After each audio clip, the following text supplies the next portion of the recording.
Yeah, Cisco did Q2 FY2024 earnings. They announced some layoffs. Dan, what's going on here? Well, so it's it's kind of one of those the devil's in the guide.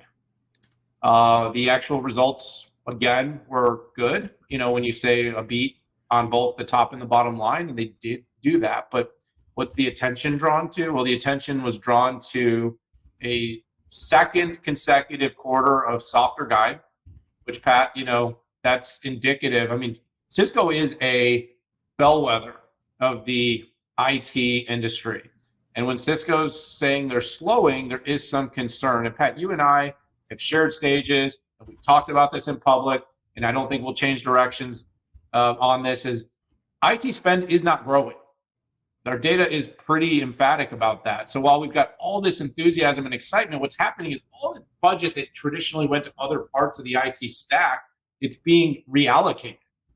And so companies that have a smaller AI play are at risk right now. And Cisco has a substantial AI play from a picks and axes standpoint. Their software growth has been meaningful. The Splunk acquisition definitely brings them deeper into that sort of all roads go through Cisco.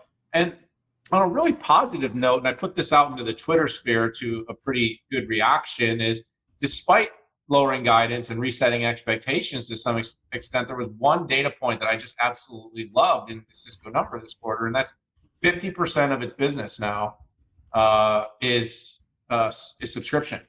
50% of its revenue, and it did $12.79 billion in revenue this quarter. That means $6+ billion in the quarter was subscription revenue.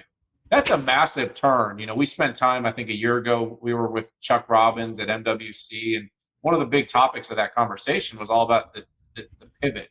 The company's very aggressively over the last several quarters seen its revenue jettison from where it was to almost to the 50% number. So that was a number that I've been looking at for a long time. There's you kind of go through the pieces, and it looks kind of strained everywhere. Where it was growing, it was single digits. Where it was contracting, it was single digits. It wasn't like there was a part of the business that you could look at and be like, oh, that was the reason that this number slowed. It was sort of across the board. But one thing, Pat, and this is really an interesting sort of inflection as it relates to what does the market like, and job cuts the market likes right now. And I know this is has the market ever not liked job cuts? Well, so I've never seen it quite do as much for the stock upside as I've seen in the last couple of years. I mean, you look at Meta, I mean, they absolutely were getting crushed because just people had started to lose faith in the company's ability to be profitable while it was trying to innovate. Well, right now, I mean, look, these companies are coming out, they're coming out bold, and they're making cuts. 5% is a lot. It's over 4,000 jobs, and you never want to take these kinds of cuts and make light of them. It's very important. These are people's livelihoods and people's careers, and so it's very sad. But CNBC shared the number, Pat, that there's been about 144 tech company layoffs just year to date, and almost 35,000 workers.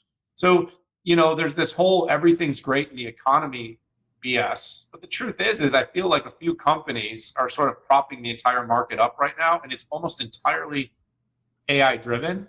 And so every company on the planet right now that doesn't have a strong attachment to the AI growth story is struggling. And Cisco's a great company that has a lot of AI, but still is not able to make the transition with the implementations and integrations as quickly, and it needs to reduce its cost to make sure it can deliver on its promise to its shareholders, which is always a very tough predicament to be in.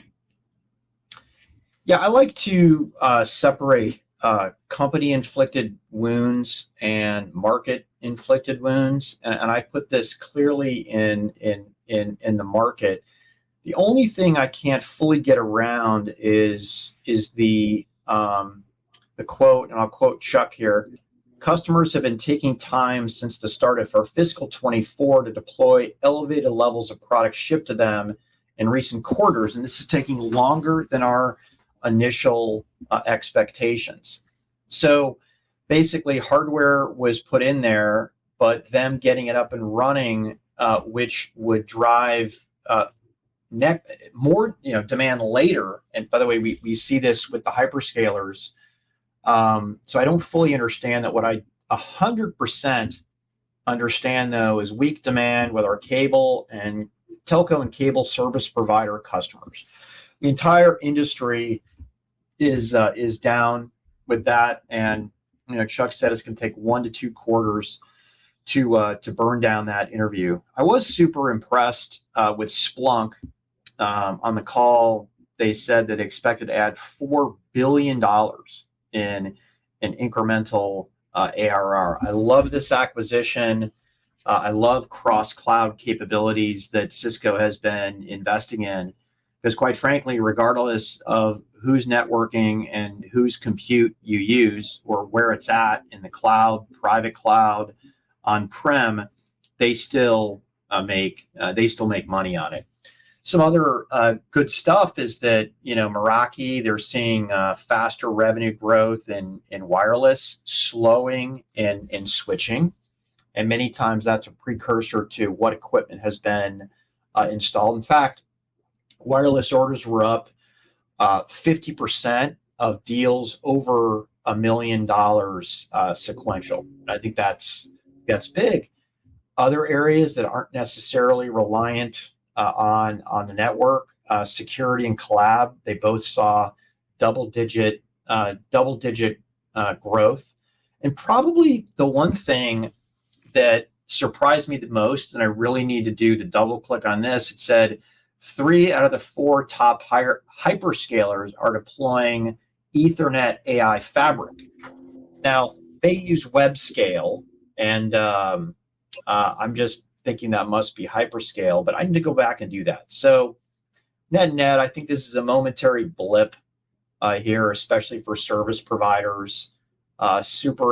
Continue to be impressed with the cross-cloud service capabilities that aren't necessarily reliant on the network. The company does need to figure out why that equipment took longer to install.